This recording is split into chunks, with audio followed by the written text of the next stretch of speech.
Interdimensional travel. I mean, not just traveling through our dimension, but going into alternate dimensions, Dan. Would you, and if you could, a spaceship arrives in your yard, and you've got the barbecue out, and there's the steak on the grill, and they want you right now to come with them and go into another dimension, and to move forward and backwards on the timeline, to go. They've come because of the bad things that have happened. Now, if I went into the future, I would want to see where this planet is 300 years from now. Did we make it? Did we make it? That's what I would like to know. Forward and backward in time. Oh, I'd love to spend an afternoon with Richard Feynman. Would love to sit down with Heisenberg, and of course, Einstein, Niels Bohr, Max Planck. I'd love to sit with the particulate, the quantum physics guys, because there really is the root of understanding how and why the world is the way it is, and the joy of these studies in antimatter that are occurring.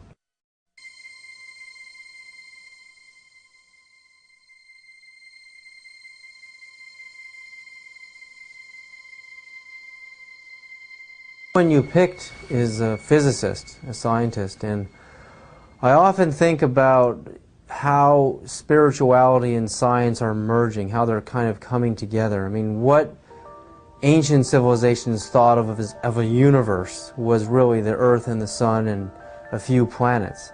And now with the advent of the Hubble telescope, we can see that the universe is far bigger than the ancients had ever imagined. So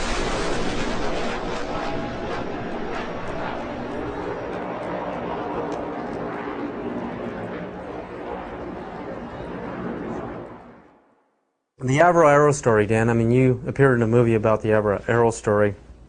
Canada broke the sound barrier. Diefenbaker dismantles the whole aerospace program in Canada, and all the engineers are hired by NASA and Boeing down here, and we finally break the sound barrier. But in Canada today, we have another scientist, Canadian scientist John Hutchison, is using wave induction, using Van de Graaff and Tesla coils and radio.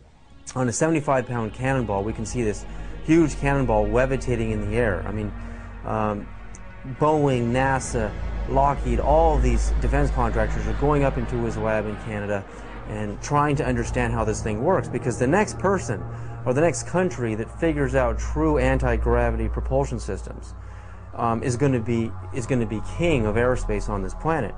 The Hutchison effect incorporates radio frequencies, Tesla frequencies, and high electrostatic energy to create a type of levitation effect where it can move a 75-pound cannonball of steel or brass bushings, water, wood, and other objects into the air. Half of the world believes and half doesn't. We're reaching a point where, as Stephen Bassett talks about his time clock.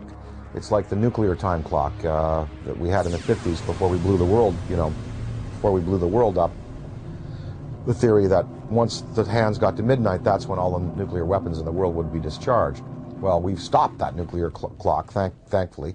But as far as the UFO clock, he says we're 1 minute to midnight now, meaning that in a minute to midnight, something really spectacular is going to happen. Now, whether that's a mass appearance, whether that is, it come over to the Yankee Stadium during a game, I think possibly the next, maybe even in the next 5 years, we're going to have occasions like the one I experienced in upstate New York in the mid-'80s when I woke up in the middle of the night and I said to my wife, they're calling me, I want to go outside, they want me to come outside and see. He said, who? Something outside wants me to come out and say, oh, just go back to bed. I went back to bed, but in the next day in the media, in newspapers, in radio, all over upstate New York and Ontario and Quebec and Vermont, people spoke about this urge they had to go out of their houses at 3 in the morning and look up into the sky. And 12,000 people shared this urge, and they went out, and it was a big news story. And of course the Air Force said that a Chinese rocket had exploded over New York State, and what people saw was a massive, miles high pink spiral in the sky above the Great Lakes. In Hull, Quebec, Canada, a few years afterwards, there was a story of several hundred people, almost 1,000 people, in this community, Gatineau, north of Hull, Quebec, Canada, in the Quebec province, sharing this urge to come outside and look up into the sky, and they also saw an apparition. So.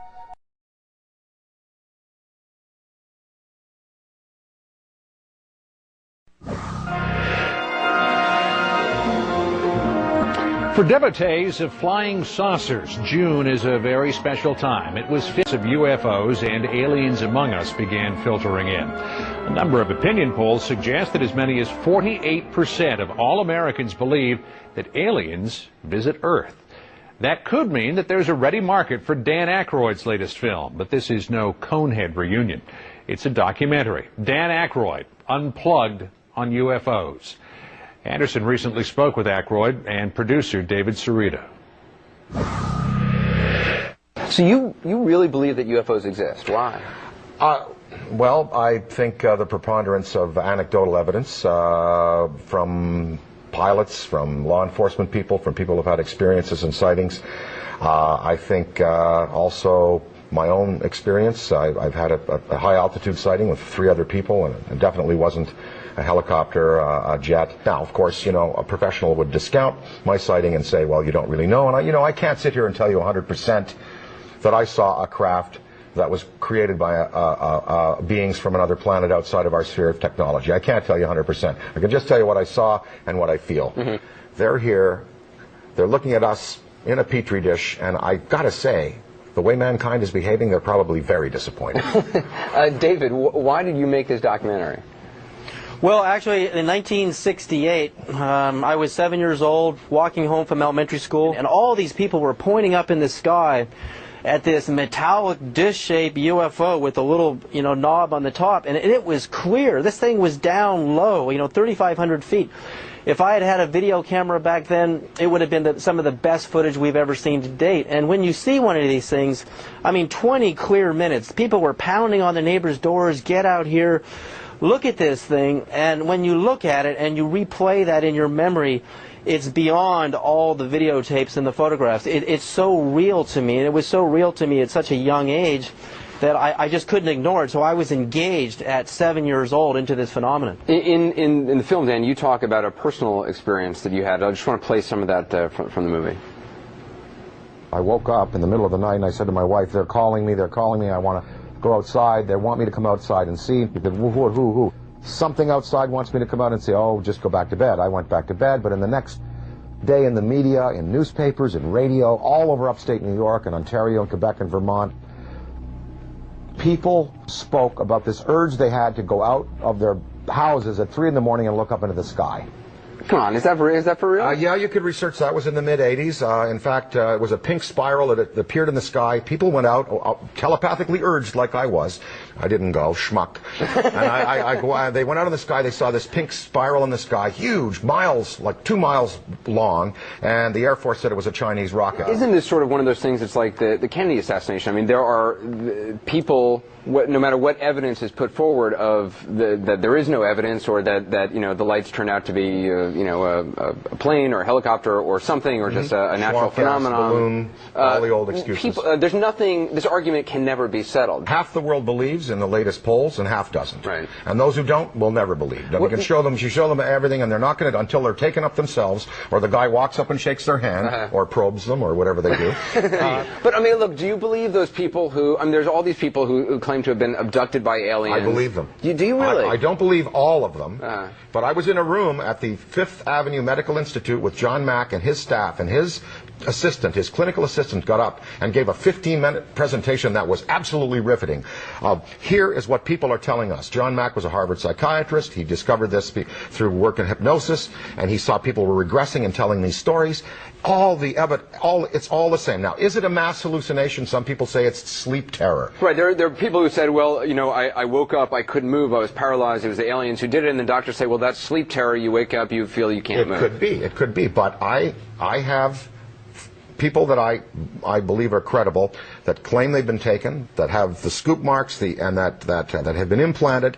If they came all by the things that in are the on middle of the night, yes, I'd go. You'd yes. go, really? Yeah, as long as I wasn't a Pro B, and as long as they let me drive. And as long as you'd be back in the morning, or else your wife would kill you. Well, that's right, or she can come too.